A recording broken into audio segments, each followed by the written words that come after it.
You betrayed our family. I will come back, and you'll pray it was only a nightmare. From a young age, Cindy had an adventurous spirit that was often at odds with her need for structure. She was raised in a suburban neighborhood where weekend block parties and summer barbecues brought families together. Her father, an architect, would often take her to visit unfinished projects, teaching her the importance of planning, precision, and creativity. Her mother, a literature professor, instilled in her a love for storytelling, making Cindy an avid reader and a dreamer. These influences shaped her in unexpected ways. She was both pragmatic and imaginative, someone who found comfort in organization but also longed for moments of spontaneity. Despite her methodical nature, Cindy was known for embracing new challenges. In high school, she led the debate team, organized charity events, and even spent a summer volunteering abroad in Italy, where she fell in love with the art of hospitality.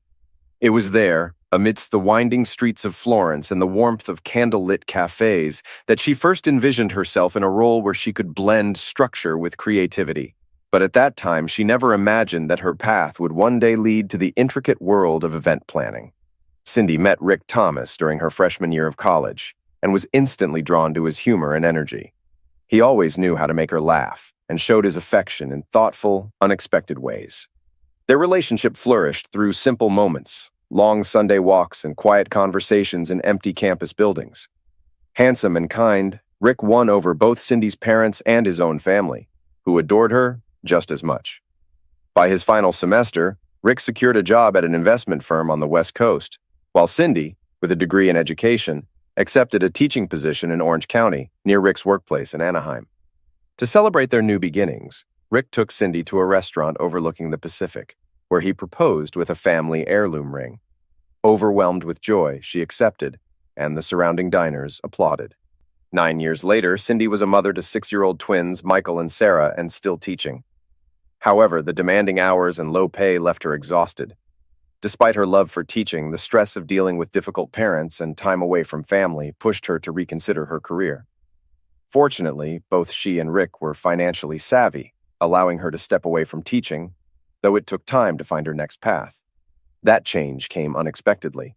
Cindy had remained close with her college best friend, Kelly, whose impulsive nature often led to spontaneous adventures. Unlike Cindy, who thrived on organization and careful planning, Kelly embraced life without hesitation. Their friendship balanced these differences, with Cindy often keeping Kelly out of trouble. One winter, Kelly invited Cindy to a wedding in Napa, needing a +1 for the event. Cindy hesitated, but eventually agreed, with Rick encouraging her to take the trip while he spent time with their children and his parents. At the wedding, as Cindy observed the chaotic and unorganized event, a conversation sparked an idea. There was a real demand for skilled event coordinators. 6 months of preparation later, Cindy launched her event planning business, We Plan, You Celebrate.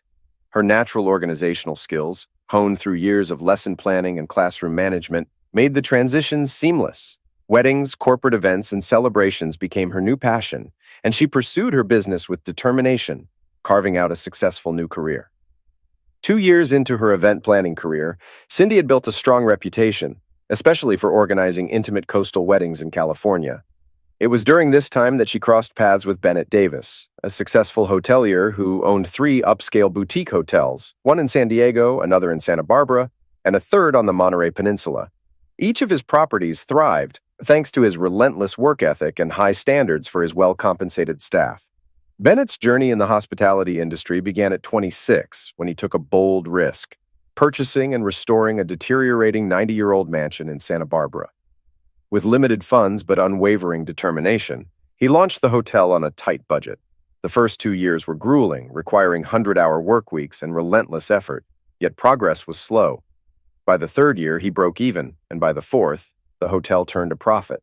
Over the next 5 years, he expanded, adding properties in San Diego and Monterey. 14 years in, his commitment remained unchanged. He worked hard, but also enjoyed life, especially fine wine, dancing, and good company. Known as a devoted bachelor, he was upfront about his lack of interest in long-term relationships, though he treated people with fairness and respect. 16 months before Cindy's professional breakthrough, Bennett and his human resources director, Lori Templeton, attended a hospitality industry expo in Los Angeles. As they browsed the booths, they came across We Plan, You Celebrate. Bennett was drawn to Cindy's professionalism, but it was her bright blue eyes, hinting at a playful nature, that caught his attention. Their conversation, though centered on business, carried an undeniable spark. Bennett questioned her thoroughly. Her success rate, her team, her relationships with venue staff, and her best and worst events. He also slipped in casual inquiries about her personal interests, subtly taking note of her wedding ring. Cindy responded with enthusiasm, appreciating his industry knowledge and easygoing demeanor. Laurie, observing the exchange, recognized Bennett's particular interest. When the discussion wrapped up, he invited Cindy to dinner with him and Laurie. Cindy politely declined, eager to return home to Rick and the twins, but expressed interest in visiting his Santa Barbara property. They arranged a tour for the following week. The visit exceeded expectations. Cindy arrived early, taking time to explore the historic mission nearby before heading to the Winfield Scott Hotel. Greeted warmly by staff, she immediately sensed the hotel's welcoming atmosphere. As she stepped into the lobby, she found Bennett waiting, polished in crisp navy and tailored khakis, exuding confidence. For the first time, she acknowledged how striking he was, though it didn't shake her deep devotion to Rick. With Laurie absent, Bennett personally welcomed Cindy, eager to discuss a potential collaboration. Their shared ambition and drive made the partnership an obvious choice. Though they hadn't fully realized it yet, their connection, rooted in mutual respect and a passion for excellence, was undeniable. Cindy chose a refined yet effortless look, a black sleeveless sundress paired with a pastel linen scarf that accentuated her striking blue eyes. Her elegant Stuart Weitzman sandals added just enough height, enhancing her already statuesque frame. Practical and self-assured, Cindy understood that appearances mattered in business, especially with someone like Bennett. But she had always balanced charm with sharp instincts. As they entered the hotel lobby, it was clear Bennett had prepared meticulously. Every staff member seemed to know Cindy's name, and at their patio table, a small vase of California wildflowers added a thoughtful touch. A bottle of Pinot Noir, the exact one she had mentioned in passing, waited on the table. Bennett's attention to detail was impressive, and Cindy reminded herself to stay sharp in negotiations. Over lunch, they chatted about travel, the recent forest fires, and the ocean's mesmerizing view before shifting to business. Cindy kept her wine intake minimal, ensuring she remained focused. Once the meal wrapped up, Laurie excused herself, and Bennett led Cindy on a personal tour of the Winfield Scott Hotel. Cindy, always prepared, noted the historical significance of the hotel's name, referencing the legendary 1853 shipwreck. Bennett, amused by her knowledge, quipped about treasure, and their easy laughter underscored a growing rapport. Back in Bennett's office, discussions became more strategic. They finalized an agreement. Cindy would coordinate weddings and special events at his venues. By the time the deal was set, it was well into the evening. Bennett escorted Cindy to her car, shaking her hand with a firm yet lingering grip before leaning in to brush a light kiss on her cheek. She thanked him, promising to follow up with Laurie about upcoming weddings. As she drove away, an unexpected wave of attraction unsettled her. She had never allowed herself to consider another man in that way. Her life with Rick and the twins was full, happy, and deeply rooted in love. Shaking off the thoughts, she glanced in the rearview mirror, spotting one of Sarah's favorite books lying on the back seat. The sight jolted her back to reality. Enough, she told herself. You're a married woman. Get it together. Frustrated with herself, she turned on a business podcast, hoping to drown out lingering distractions. Yet, deep down, she couldn't deny how close she had come to crossing an invisible line. Back at the hotel, Bennett retreated to his room, reflecting on the day. Cindy was unlike anyone he had met, intelligent, poised, and undeniably beautiful. He had dated stunning women before, but none had captivated him quite like her. The way she carried herself, the effortless confidence in her presence, even the way she looked back at him before leaving, it all lingered in his mind. She was married, yet something about her felt unfinished, like a story waiting to be written. Meanwhile, at home, Rick prepared dinner with Michael and Sarah, their laughter filling the kitchen. He thought about Cindy, grateful for the life they had built together. As the family sat down to eat, Sarah animatedly recounted her adventures with the neighbor's cat Ralph, and Cindy briefly considered adopting a pet. But as months passed and Cindy's work at Winfield Scott increased, the boundaries between professionalism and something more began to blur. A lingering touch on the arm, a guiding hand on the small of her back, casual yet unmistakable flirtation. It all became part of an unspoken exchange. She never pulled away. Rick had only visited the venue once early on, and Bennett had conveniently been away. Looking back, Cindy wondered if that had been intentional. By the time the last guests had left and the cleanup crew finished their work, it was nearly 1 a.m.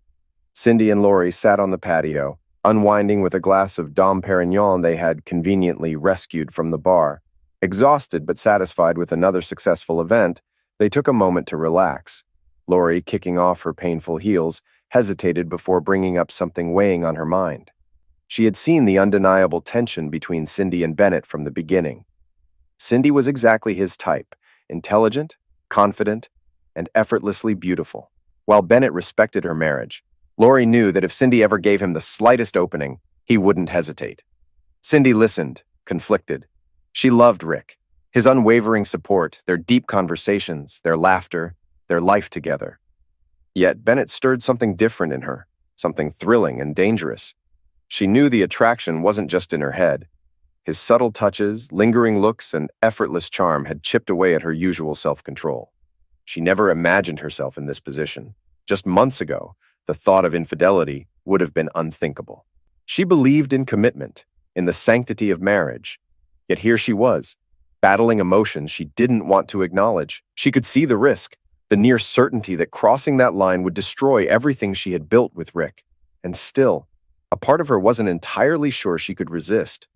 The weight of it all became too much. Overwhelmed, she broke down, silently grappling with the war inside her.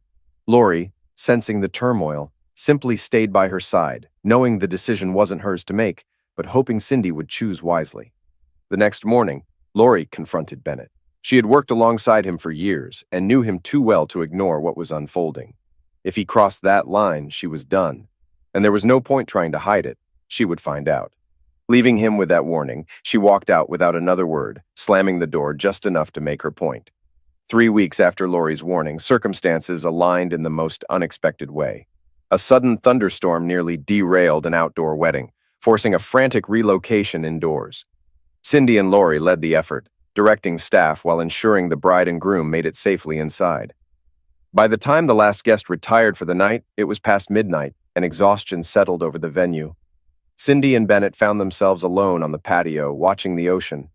Despite the success of the event, she was frustrated, her pursuit of perfection clashing with the uncontrollable forces of nature. Sensing her disappointment, Bennett placed an arm around her shoulders, offering reassurance. She didn't pull away. Instead, she let herself lean into him, comforted by his presence. The tension that had simmered between them for months finally reached its breaking point. Cindy hesitated only for a moment before giving in, closing the space between them. When Bennett made it clear there was no pressure, that she had to want this as much as he did, her internal battle crumbled. A line was crossed, and what had once been temptation became action. For the next 2 hours, they discussed how to keep their affair hidden. Cindy assured him she could manage her emotions, compartmentalize, and continue her life without suspicion. Before leaving, she planned to sleep for a few hours before heading home, ensuring everything appeared normal. Meanwhile, Bennett meticulously erased any evidence of their time together. By Sunday afternoon, Cindy returned home to the excited voices of her children. Michael and Sarah ran to her, eager to share their weekend adventures. Their innocence, their joy, should have grounded her. But as she stepped inside and saw Rick, casual, smiling, utterly devoted, guilt crept in. His effortless kindness, the way he had planned a weekend full of fun for the kids while she had been away, made the weight of her actions even heavier. That night, she and Rick sat in the hot tub, sharing wine and conversation. He was exhausted from the weekend, and Cindy feigned the same, grateful he expected nothing but honesty from her. He had no reason to doubt her. By Monday, Rick had planned a surprise. He left a note before heading to work, instructing her to be ready by 4 p.m., dressed in a blue sundress. He had arranged everything: the kids, an overnight stay, even enlisting Kelly's help to pack a bag. When Cindy realized he had planned a romantic getaway at the Ritz-Carlton, she was stunned. As they walked along the beach and later sat down for dinner, she tried to focus on the man who had always been her home. But beneath the surface, the consequences of her choices lingered, waiting to catch up with her. Late at night, Cindy and Rick sat on the balcony of their hotel room, looking out over the calm Pacific. Their conversation drifted between dreams, the future, and Rick's big news. He had been promoted to partner, more money, less travel. He even suggested joining her for some weddings on the weekends. She smiled, proud of him, but beneath the surface, unease stirred. If he had seen her face in that moment, he might have realized something was wrong. Pushing aside her thoughts, she moved to his lap, embracing him, telling herself that she could still hold on to the life they had built. The next morning, over breakfast in bed, Rick reassured her he supported her business, wanted her to pursue it as far as she wished. He had never asked her to slow down or step back, no matter how successful he became. Cindy knew how lucky she was, but instead of feeling grateful, she found herself mentally reviewing her arrangement with Bennett, ensuring their secret remained airtight. She convinced herself she could have it all: her husband, her family, her business, and the thrill of Bennett. In her mind, she and Bennett would eventually part ways. He would move on, she would stay with Rick, and life would continue without consequences. She never once considered the damage that was already in motion. A month later, Rick's promotion became official, and Cindy had another wedding in San Diego. During a meeting with Bennett, they refined their business deal, with him offering additional incentives based on the clients she brought in. They discussed numbers as though their affair was just another business arrangement. Then Lori walked in. Without hesitation, she confronted them both, making it clear she had seen what happened the night of the storm. She had warned Bennett months ago that if he crossed the line with Cindy, she would leave. Now, she was following through. She wasn't just disappointed, she was disgusted. Cindy and Bennett, both intelligent and successful, were behaving like reckless teenagers, blind to the inevitable fallout. Lori had already secured a new job in Austin and would be gone by August. She had no interest in exposing them, but she refused to be part of the deception. Turning to Cindy, she didn't hold back. Rick didn't deserve this betrayal. The vows Cindy had made to her husband, her family, and even herself had been discarded. Lori wouldn't even mention the twins, because the thought of what this would do to them was too painful. She ended by assuring them she would remain professional until her departure, but any personal connection was over. With that, she walked out. Left in silence, Cindy felt the weight of everything collapse on her. Tears streamed down her face. Bennett sat quietly, his usual confidence gone. The night they had planned together was no longer an option. Cindy stood abruptly. There was nothing left to say. She told Bennett she regretted everything, then left without another word.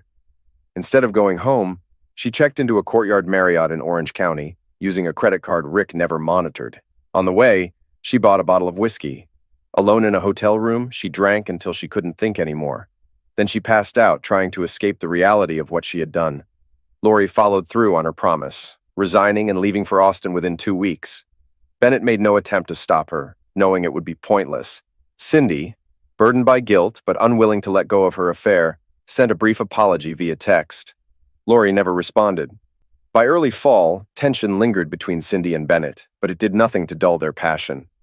Within weeks, they resumed their secret meetings, indulging in weekend getaways under the pretense of work. One October evening, after a wedding in Washington, they took a coastal drive to a secluded chalet, spending the weekend in each other's arms.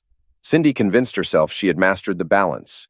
Her business thrived, her children were happy, and she had both the security of a devoted husband and the thrill of a passionate affair. She dismissed Lori's warnings, believing she could sustain this double life indefinitely. That illusion shattered in December. During a wedding at Spanish Moss, one of Bennett's smaller hotels, Cindy remained unaware that Rick had booked a suite for the weekend. Believing she had been distant due to work, he planned a surprise visit, arranging every detail: a romantic setting, fresh flowers, her favorite wine. He assumed the strain between them was temporary, something a weekend away could fix. Rick arrived quietly, waiting for Cindy to finish her event. Spotting Bennett earlier, he considered sharing his surprise, but ultimately decided against it. When she didn't appear after the rehearsal dinner, he searched the hotel, expecting to find her caught up in last-minute wedding preparations. Instead, he overheard a conversation that stopped him cold. Cindy's voice, warm and teasing, hinted at something unmistakable. Moments later, turning a corner, he saw the truth for himself. His wife stood in another man's embrace. Shock paralyzed him. Cindy's expression turned to horror as she realized he was there. Bennett stepped back, speechless. The weight of betrayal crushed Rick in an instant, grief and disbelief overwhelming him. He sank to the floor, his world collapsing around him. Cindy rushed to him, but no words could undo what had just happened. Pain quickly turned to fury. Rick pulled away, his devastation shifting into something colder. He refused to let her speak, refused to hear any justifications. With a final look of contempt, he walked away, leaving Cindy frozen in place. For the first time, she didn't try to rationalize her actions. She knew there was nothing she could say. Without a word to Bennett, she returned to her room. Inside, everything was perfect. Neatly arranged pillows, a warm bed, and the silence of a life she had just destroyed. She collapsed onto it, her body shaking. The reality of what she had done finally set in. There was no way to undo this. No way out. Rick sat frozen at his desk for an hour before finally pulling himself together. He knew he couldn't stay any longer, but he had nowhere else to go except home. By the time he arrived, it would be morning. He decided to clean up at the office, send a quick message to Mrs. Bowling about his early return, and pretend, for the sake of his children, that nothing had changed, at least for now. Before leaving, he wrote Cindy a note, sealed it in an envelope, and left it on the table. His words were raw, filled with devastation and anger. He told her he was going home to the kids, but needed time to think. He wouldn't speak to her, wouldn't even look at her until he could process what had happened. She was to text before returning so he could leave before she arrived. His hatred for her in that moment was absolute, a stark contrast to the love he had once given so freely. By the time Bennett stepped out of his room an hour later, Rick was gone. He found the letter and, intending to deliver it directly, went to Cindy's room. But the sound of her sobs stopped him. He hesitated, realizing the weight of what he had done. Not just the affair, but the pain it had caused. Always cautious, always in control, he had let his guard down this time, and now Cindy was shattered. When her cries finally faded into exhausted sleep, he quietly entered, leaving the note on her bedside table. Then, for reasons he couldn't explain, he lingered at the door, watching over her as she slept. Cindy woke at dawn, her body drained from a night of restless tossing. As soon as she stepped out of the bathroom, another wave of grief hit her. Then, she saw the envelope. She had always been strong, unafraid to face consequences, but as she stared at Rick's name on the front, she froze. She knew this would be brutal. She deserved every word. With trembling hands, she sat on the bed, opened the envelope, and read. By the time she reached the last line, she had collapsed to the floor, sobbing uncontrollably. Bennett found her like that, kneeling beside her, holding her as she broke down. A part of her wanted to blame him, to accuse him of tempting her, pulling her into this disaster. But she knew better. This had been a choice. Lori had warned her. She had ignored every sign. She wasn't a victim. She had done this to herself. After a long silence, Cindy whispered that she would go home once she pulled herself together. She didn't know what would happen, but she had to face it. Bennett reassured her, telling her he would always be there, though they both understood that this might be their final conversation. As he left, he quietly instructed the staff to bring her car to the front, but to leave her alone. The newer employees followed orders without question. The seasoned staff, however, weren't naive. They knew who Mr. Rick was, and they knew exactly what had happened. By mid-morning, the entire hotel was buzzing. 15 minutes from home, Cindy sent a message to Rick asking if they could talk after the kids were asleep. His response was immediate. He was already gone. The children had been fed, and this would be their last contact until he decided otherwise. He asked her to respect his request, though he doubted she would. Tears blurred her vision as she read his words. The name Cinderella, once spoken with love, now carried nothing but finality. She was no longer his wife, no longer his best friend. She was simply the woman who had betrayed him in the worst way possible. The weight of what she had done settled deeper. What would happen to their family now? By the end of the longest week of her life, Rick finally called. His voice was cold, controlled. He informed her he would return home that evening, determined to act normal in front of the kids. He would sleep in the guest room, wake up early to maintain the illusion, and wouldn't speak to her until Sunday when they could talk privately. His words cut deep. He wasn't sure how many more family weekends they had left. Cindy barely held herself together, but when she responded with a soft, hopeful tone, his anger snapped through the line. He ordered her to stop speaking to him as if they were still a couple. There was no love left between them. Whatever they once had was gone. Then, without another word, he hung up. Somehow, they made it through the weekend. Pizza and a movie on Friday, a beach day on Saturday. Both pretending for the sake of the children. Michael and Sarah, sensing something off, clung to them more than usual. When Michael pulled them into a family hug, Cindy caught a glimpse of Rick's empty expression. Even as he played the role of a devoted father, there was nothing left behind his eyes. On Sunday afternoon, Rick insisted the kids stay with Mrs. Bowling while he and Cindy went out. At the park, they walked in silence until they found a quiet bench. He sat facing the crowd, as he always did, scanning the surroundings, preparing for something unseen. Without emotion, he asked her to speak first, explaining that if he started, he might not be able to stop himself. She hesitated, but knew this was her burden to bear. She forced herself to begin, her voice steady despite the turmoil inside. She admitted everything. The affair had lasted nearly 8 months. She had never been drawn to another man before Bennett, never strayed, never sought anything outside their marriage. But she hadn't resisted his attention either. The attraction had been undeniable, and she had made a choice. No one had pressured her. No one had manipulated her. Bennett had even given her the chance to walk away before it started. But she hadn't. She had walked forward, fully aware of what she was doing. She wasn't a victim. The full weight of responsibility rested on her shoulders. Cindy struggled to find the words, knowing nothing she said could undo the damage. She wanted to tell Rick she loved him, that it had meant nothing, that she desperately hoped they could repair what was broken. But she knew that wasn't entirely true. For months, she had hidden a part of herself from him, deceiving not just Rick, but also herself. When she was with him, a small part of her had still been with Bennett. If that hadn't been the case, she would have never crossed the line. She had convinced herself that their life together would go on as if nothing had changed, that Rick would remain blissfully unaware, they would raise their children, and they would grow old together. But self-deception is always the first step before betraying someone else. She had betrayed everything that had once mattered most to her. She had never thought about the long-term consequences, never considered what would happen if she got caught. Now, looking at the devastation on Rick's face, she realized there was no possible outcome where things would be okay. Even if their marriage survived, it would never be the same. Finally, she admitted the worst of it. She wasn't even sorry for getting caught. She was destroyed by the pain she had inflicted on the one person who had loved her unconditionally. She had always believed herself to be a good person, but now she saw her own selfishness for what it was, and she had to live with it. Rick sat in silence, his head hanging low, his body rigid with the weight of everything crashing down on him.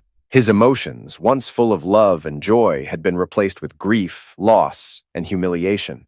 He wanted to yell, to unleash his anger, but he felt nothing but exhaustion. He had never known a pain like this before. After a long stretch of silence, he finally spoke, his voice quiet, but unwavering. He admitted he didn't know if this was the last conversation they would ever have as husband and wife. He was still trying to process it all. What he did know was that he appreciated her honesty, at least what he assumed was honesty. But he would never truly know for sure. Hearing that hurt more than Cindy had expected. His words were true, and yet the realization that he would never fully believe her again crushed her.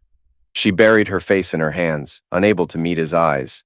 Rick continued, his tone growing colder as he laid out the facts. For 8 months, she had lied to him. She had shared her body, her time, her thoughts with another man while he had trusted her without question. He had loved her completely, had never doubted her loyalty, and now he knew that trust had been a mistake. He told her, with finality, that Cinderella was dead. There was no Prince Charming to save her, and there never would be. Cindy's breathing hitched. Hearing him say it out loud made the finality of their marriage feel real for the first time. Rick admitted that for the first time in his life, he felt hopeless. It was a foreign and unbearable feeling. He wasn't going to file for divorce immediately, not because he wanted to save their marriage, but because he refused to put their children through that pain. He had once heard a psychologist say that children cope better with loss than they do with the rejection of divorce. He had always believed that, but never imagined it would apply to him. Yet, the alternative, pretending for years until the twins were grown, was equally unthinkable. He couldn't look at Cindy without feeling sick. He had no idea what the future held, but he knew he couldn't continue like this. Cindy, desperate for clarity, asked if she should move out. Rick refused, saying they needed to maintain stability for the children. He suggested that if he took business trips occasionally and she continued working her usual wedding weekends, they could find enough space to manage. But beyond that, where she went and who she saw was no longer his concern. His love for her had been erased, just as hers had been cast aside during those 8 months. He wouldn't waste energy caring anymore. She tried to protest, insisting she wouldn't be with Bennett, but Rick cut her off. He no longer cared about her choices. The only way he could survive was by detaching completely, treating her the way she had treated him. Maybe therapy would help him find a healthier way to cope. But for now, she was on her own. They sat in silence for a long time, both crying. There were no reassurances, no promises to work through it. They knew there was nothing left to salvage. As Cindy sat across from him, she thought back to Laurie's warnings. The price of her choices had finally come due, and it was heavier than she had ever imagined. What she didn't realize yet was that the worst was still to come. For the next month, Cindy and Rick maintained the illusion of normalcy for their children. They attended Sarah's soccer games, Michael's karate lessons, and school meetings without raising suspicion. Even their close friends and teachers remained unaware of the turmoil hidden behind closed doors. But once the children were asleep, the reality was starkly different. Cindy longed for conversations that never came, hoping Rick would be ready to talk. But Rick, drowning in betrayal and humiliation, focused on survival. He spent his nights planning his next steps, taking overnight trips under the guise of work, using the time to walk, think, and reassess his life. Therapy was necessary, he knew that much. But beyond that, he had no answers. A strategist by nature, Rick applied the same analytical skills that had made him successful in his career to his personal life. He broke down his situation into risks and outcomes, examining every possibility. Could they continue living together in pretense for the sake of their children? Would divorce be a better alternative? How would the firm react if this scandal surfaced? What financial implications would a separation bring? More importantly, what did Cindy really want? Did she regret getting caught, or did she regret her actions? One question stood out. Was there an option beyond divorce or forced coexistence? It was this final thought that led him toward a radical alternative. It would be difficult, almost impossible, but if executed correctly, it might be the best option for everyone involved. Sitting on the patio of a Courtyard Marriott late one night, Rick examined his idea from every angle. It required careful planning, precise execution, and full commitment. But for the first time in weeks, he felt like he had control over something. 2 weeks later, his plan was still forming, but he was confident enough to talk to Cindy. He arranged for Mrs. Bowling to watch the kids, and deliberately took Cindy back to the same park where they'd had their first painful conversation about her betrayal. Returning to that place, he felt, was necessary. At the same weathered picnic table, where their marriage had begun to unravel, Rick spoke first. He acknowledged how difficult the past weeks had been and thanked Cindy for respecting his need for space. He promised honesty, but warned that she might not like what she heard. Cindy listened intently, nodding, her face a mixture of hope and fear. Rick stated plainly that he had no intention of revisiting the details of her affair.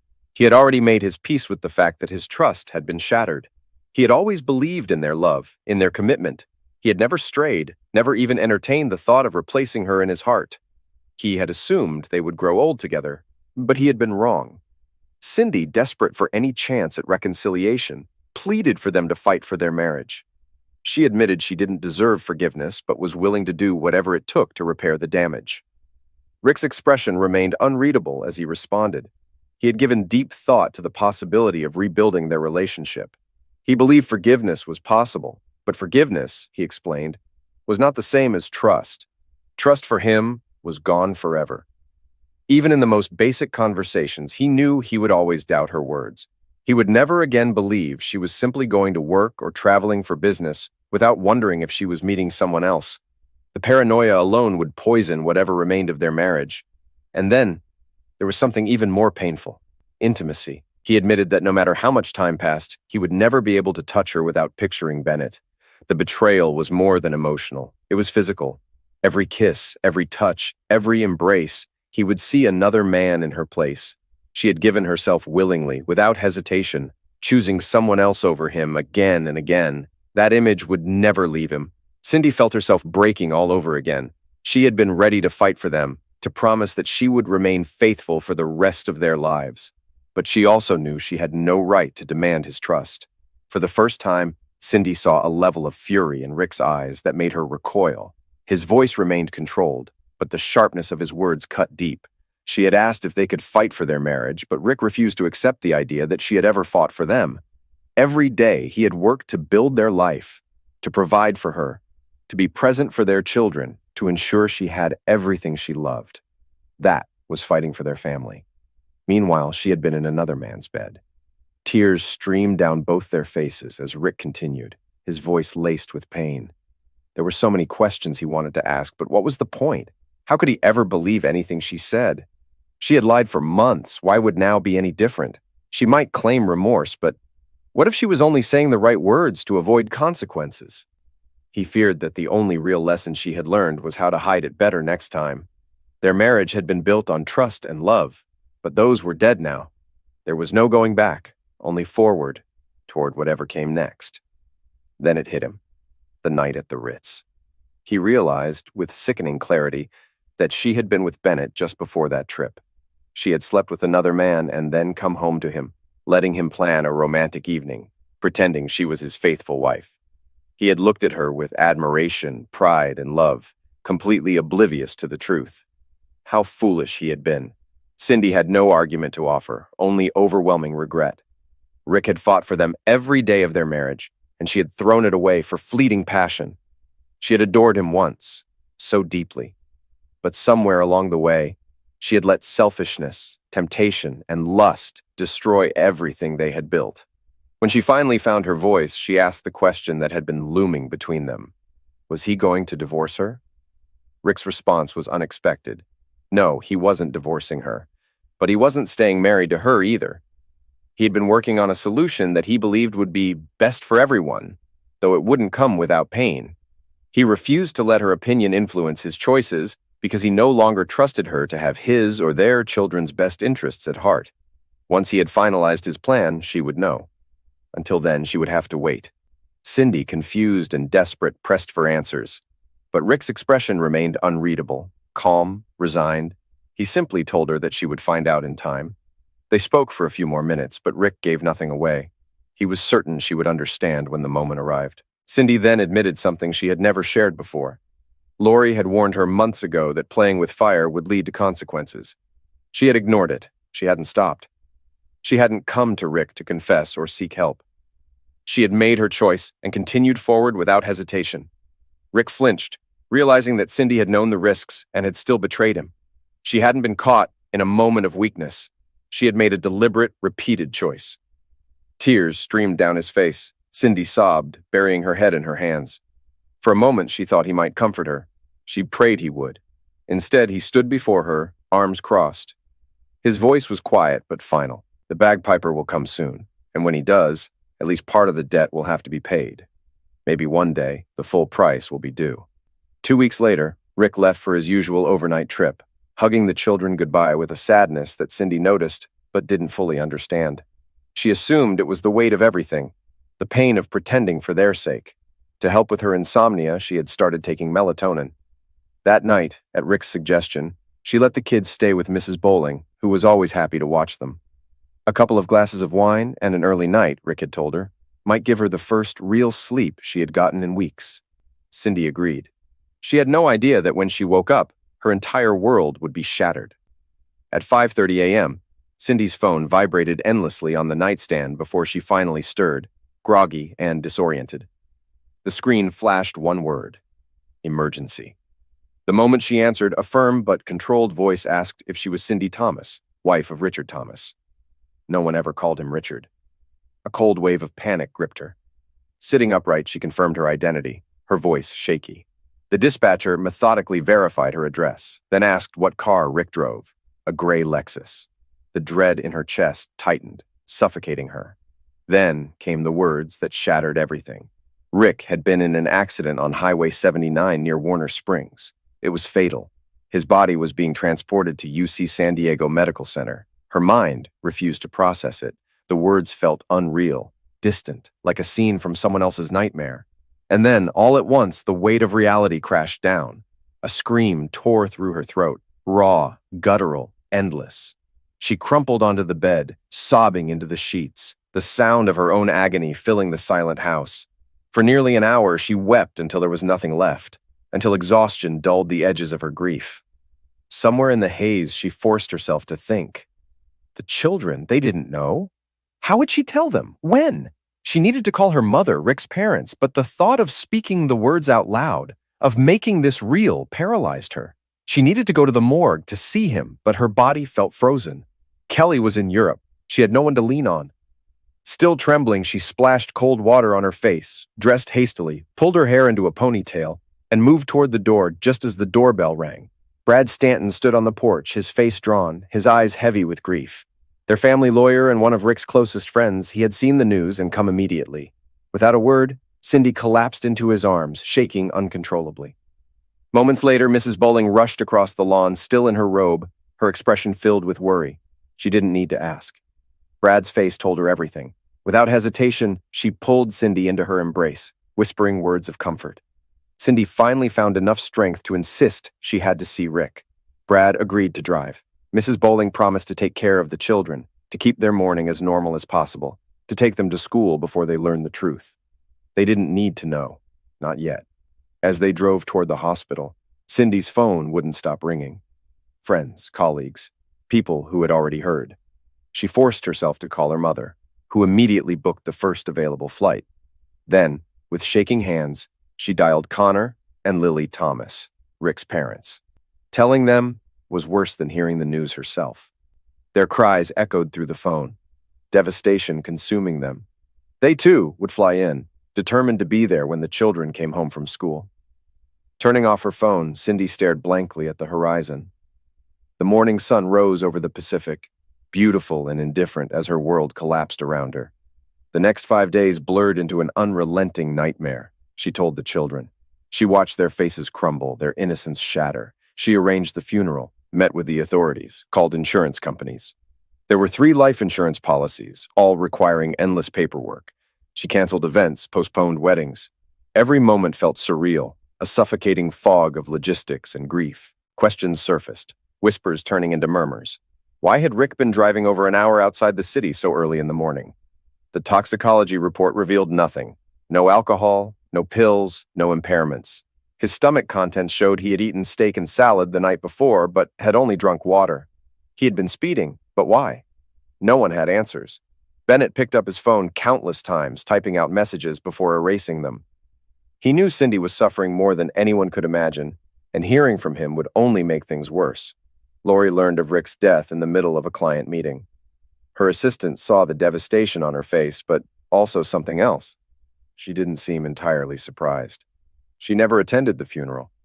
By Friday morning, the church overflowed with people whose lives Rick had touched. Friends, colleagues, and mentors shared stories of his loyalty, his generosity, his unwavering kindness. Cindy sat in silence, listening, absorbing each word like a dagger to her chest. She had known Rick was a good man, but only now did she realize how deeply he had impacted others. He wasn't just a devoted husband and father.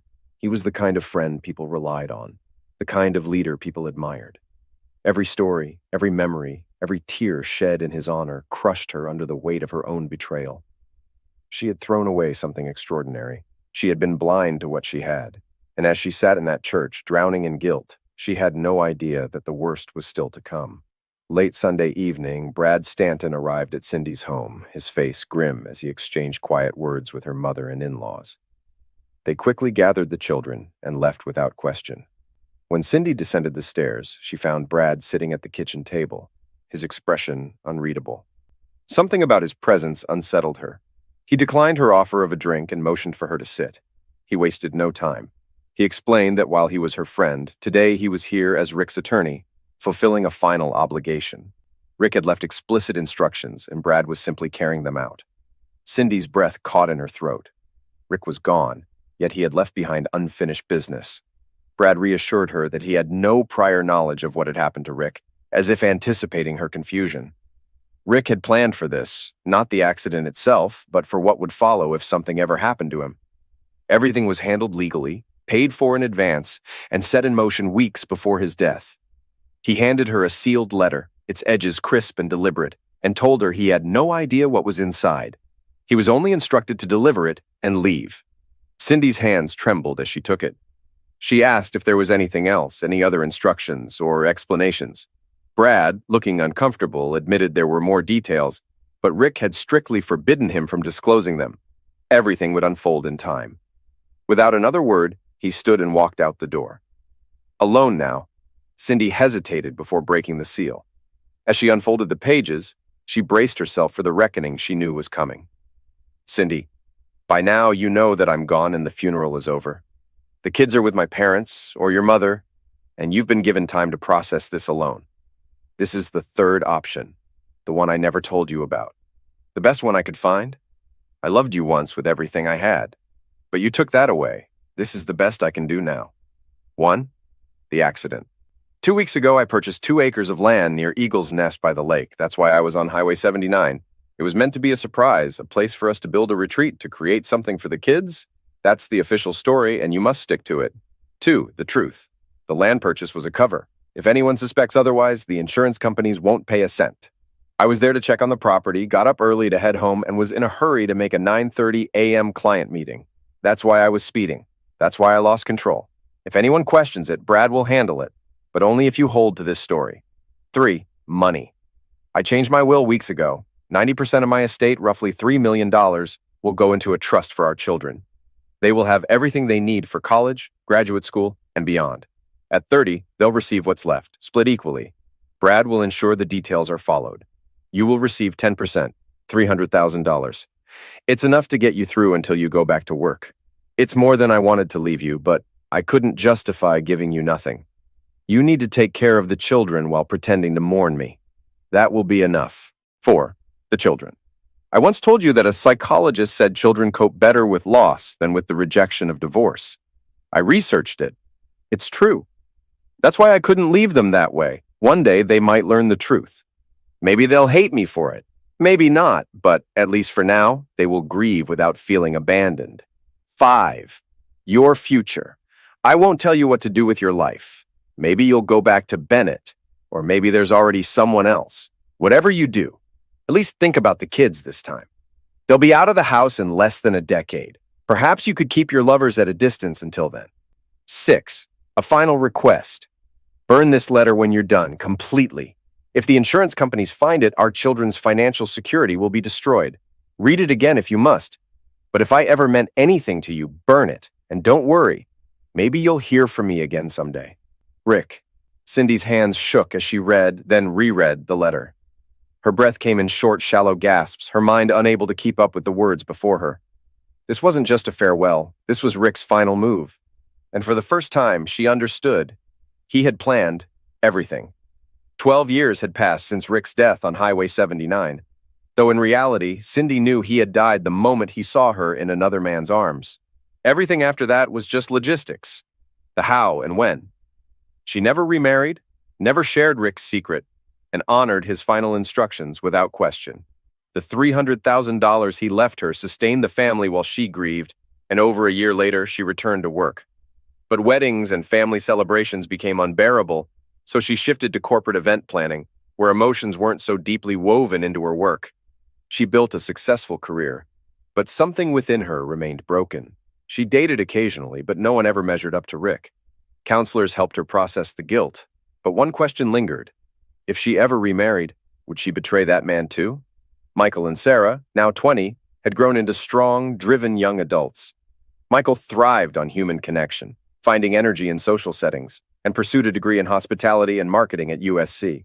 Sarah, analytical like her father, found her passion in numbers and strategy, studying economics at Stanford. Their father's absence shaped them both, a wound that never fully healed. Cindy's past, however, remained buried, until the morning Brad Stanton arrived at her doorstep. She was reviewing a contract for an executive retreat when the doorbell rang. A steaming cup of black coffee sat beside her as she opened the door to find Brad standing there, his expression unreadable. "It's been a while," she greeted, smiling as she hugged him. He returned the gesture, but his posture was tense, formal. "Can we talk for a minute?" Sensing something serious, Cindy stepped aside, offering him coffee. He declined, saying he wouldn't be long. They sat at the kitchen table, and Brad wasted no time. Today would have been Rick's 45th birthday. Cindy stiffened. She had forgotten. April 7th. The realization hit her hard, and she made a mental note to call the kids. Brad continued, his tone measured but firm. "As you know, before Rick died, he changed his will and left instructions. As his lawyer, I followed them exactly, but as his friend, I knew something was wrong. He never told me what, and I didn't push too hard. Until today." Cindy frowned, confused. "What do you mean?" Brad pulled a folded envelope from his pocket. At exactly 6 this morning, a courier knocked on my door. The package had no familiar sender, just a P.O. box in Austin, Texas. Inside was a letter from Rick, 12 single-spaced pages long. Attached was a handwritten note signed simply L. Lori. A chill ran down Cindy's spine. The weight of memories and buried pain resurfaced instantly. Brad exhaled slowly. The note was short. It just said, "Please read carefully and follow the instructions. L." Then I opened Rick's letter. The first line was classic Rick. "Hey buddy, get your A out of bed. I need you to help me finish some unfinished business." "Yeah, I know it's 6 a.m. I paid extra to make sure they delivered it exactly on time." Brad paused, letting his words sink in. Cindy could barely breathe. "I won't go into every detail, Cindy, but Rick told me everything, every last detail." His voice was steady, but his eyes held disappointment, a sadness deeper than anger. "I have no idea how you could do this to a man like Rick," he finally said. "A man who gave you everything, his love, his trust, his devotion, right up until the moment he gave his life for you." Cindy's chest tightened. Her fingers curled into fists on the table as a single, unbearable truth settled over her. Rick had never truly left, and whatever he had put into motion wasn't over yet. Brad placed a white envelope on the table, Cindy's name scrawled across it in familiar handwriting. His face was cold, his voice sharper than she had ever heard it. He made it clear this was the last time they would speak. He would remain in Michael and Sarah's lives, honoring his best friend's memory. But Cindy was nothing to him. If they crossed paths, he would be polite for the sake of Rick's children. But beyond that, she no longer existed in his world. As he turned to leave, he muttered under his breath, just loud enough for her to hear, "Selfish cheater." Cindy sat frozen, staring at the envelope as if it might burn her fingers. She recognized the handwriting instantly. It was Rick's. The weight of what lay inside crushed her, but after a few agonizing minutes, she forced herself to open it. "Cindy, 12 years have passed since the night everything changed. In my last note, I told you that one day you might hear from me again. That day has come. When I learned that Lori had tried to stop you from cheating with Bennett and that you ignored her, I reached out to her. She is the only person who knew what I intended. She begged me not to go through with it, even offered to take me and the kids in if I needed to escape. A woman of real integrity. I wish I had met her before you. When I refused her offer, she agreed to help carry out my final requests. My first request was for her to hold this letter until today, my 45th birthday. This morning, she delivered it to Brad along with another letter meant for him. If anything prevented her from doing so, I had a backup plan. But I hope Lori and Brad are both well enough to complete my unfinished business. This morning, both Michael and Sarah received letters from me detailing everything that happened 12 years ago. Every single truth. No more lies, no more deception. They are adults now, and they deserve to know what really happened. The statute of limitations for insurance fraud in California expired long ago, so their inheritance is untouchable. Whether they hate me for what I did or hate you for what you did is up to them.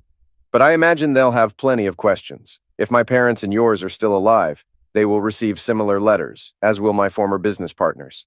As for Bennett, today's Santa Barbara News Press features a full-page article exposing his affair with you.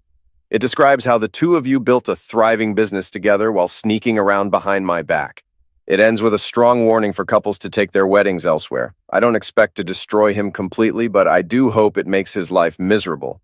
Maybe you two can comfort each other, assuming you haven't already. By the way, you're mentioned separately, so I'm sure some of your friends and colleagues will have questions. Cindy, nearly 13 years ago, I believed we had a perfect life. I trusted you. I loved you. But it was all a lie. Your lie. And now it's time to pay the full price for the life you so recklessly destroyed. Rick. Cindy barely had time to process the words before her phone exploded with calls and messages. 6 months later, Bennett's empire crumbled. All 3 of his properties were sold at massive losses. By the time he turned 53, Davis Bennett was financially ruined. Rick had been gone for over a decade, and yet he had never truly left.